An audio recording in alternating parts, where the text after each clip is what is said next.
менен бияка күн тиеді. Bir vakt gün tiyse nичего, было верит, только суу кандай агат. Мына бүтүн шакыраңыз. Бу арыктан суу я. Жок болмойт.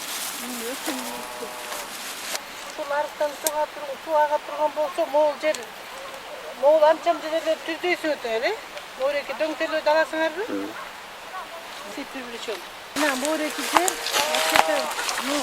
это отличный болбосо дагы, но выше среднего можно посадить яблоневый сад. Во-первых, могул жерде эме оросительная сеть бар экен, арык бар экен. Суу өтөт да. Если оросительная сеть болуп суу кенен боло турган болсо, можно прямо линейный отурса болот. Мисалы, морекиндей кылып бир ряд, тегиндей кылып бир ряд, тегиндей кылып бир ряд кылыш керек. Бирок түшүндүңөр, эмне үчүн ошондой? Можно было бы наискосок. Кыйшыкта кылса болот да, мындай по диагонали можно. Тет жакта негиде суу акса, ошондой кылып кыйгашташ керек да, мына. Мисалы, момундан тет жакка чейин.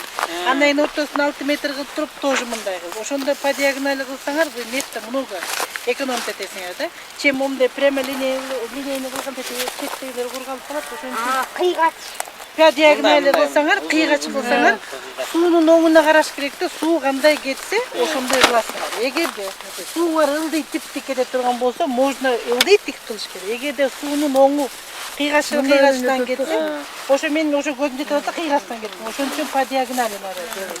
Анын үчүн суунун угу менен. Себеби сууну башкарыш өтө кыйын. Биз сууга наоборот башкарышыбыз керек. Себеби сууну башкарыш үчүн көп күч керек болуп калат да. Ошон үчүн тээтереки биринчи рядты килин кылып чыгарып алыш керек. Тетиги бактан баштап тетиякка чейин килин кылып чыгарып алып туруп, аны ага эчтеке ушул граница болот. Анан этек жагынан килин кылып чыгарып аласыңар по диагонали. Анан калгандарын баарын тең ортосун 8 рядтан кылып туруп по диагонали, между рядами 6 метрден кылып туруп, ченеп туруп отургуза берсеңер болот. Только морекинде жейдин баарын тең түздөш керек. Море дөңсөлөрдү убрать. Анча-мынча алып, антик-миттик кылсаңар деле, мне кажется, по диагонали лучше. Мисалы, могул жерден баштасаңар, тетиги бак менен бүтөт экен. По диагонали. Ким Валентина эстеп атасыңбы? По диагонали. Бул жер анан могул жерден баштап 6 метр. Мына тетиреки бак менен мына мореки кичине бак менен экинчисин бүтүрсөңөр болот. Мына по диагонали майда бак менен. Андан кийин 6 метр бак менен тетиги. 6 метр кылып туруп, мына мореки. Могу кичинекей бак калып барат турат. Өзүн айтып атат, көрдүңөрбү, момундай кылып.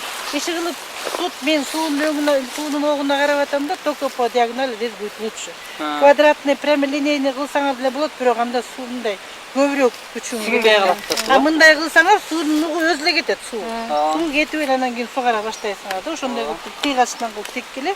Только гана единственная просьба, саженцы алып келип атканда Валентина сурагын, кайдан келди? Семечкеден чыкканбы? Эмне менен кыйыштырган? Кайсыл сорт деп. Если жок, семечке эмес башка келип калышы навряд ли. Если жок, бул подвойный, бул ушундай кылган болсо, 5-4 кыласыңар ортосунда. А эгерде эме болсо 6-8 кыласыңар. Семечкеден болсо 6-8.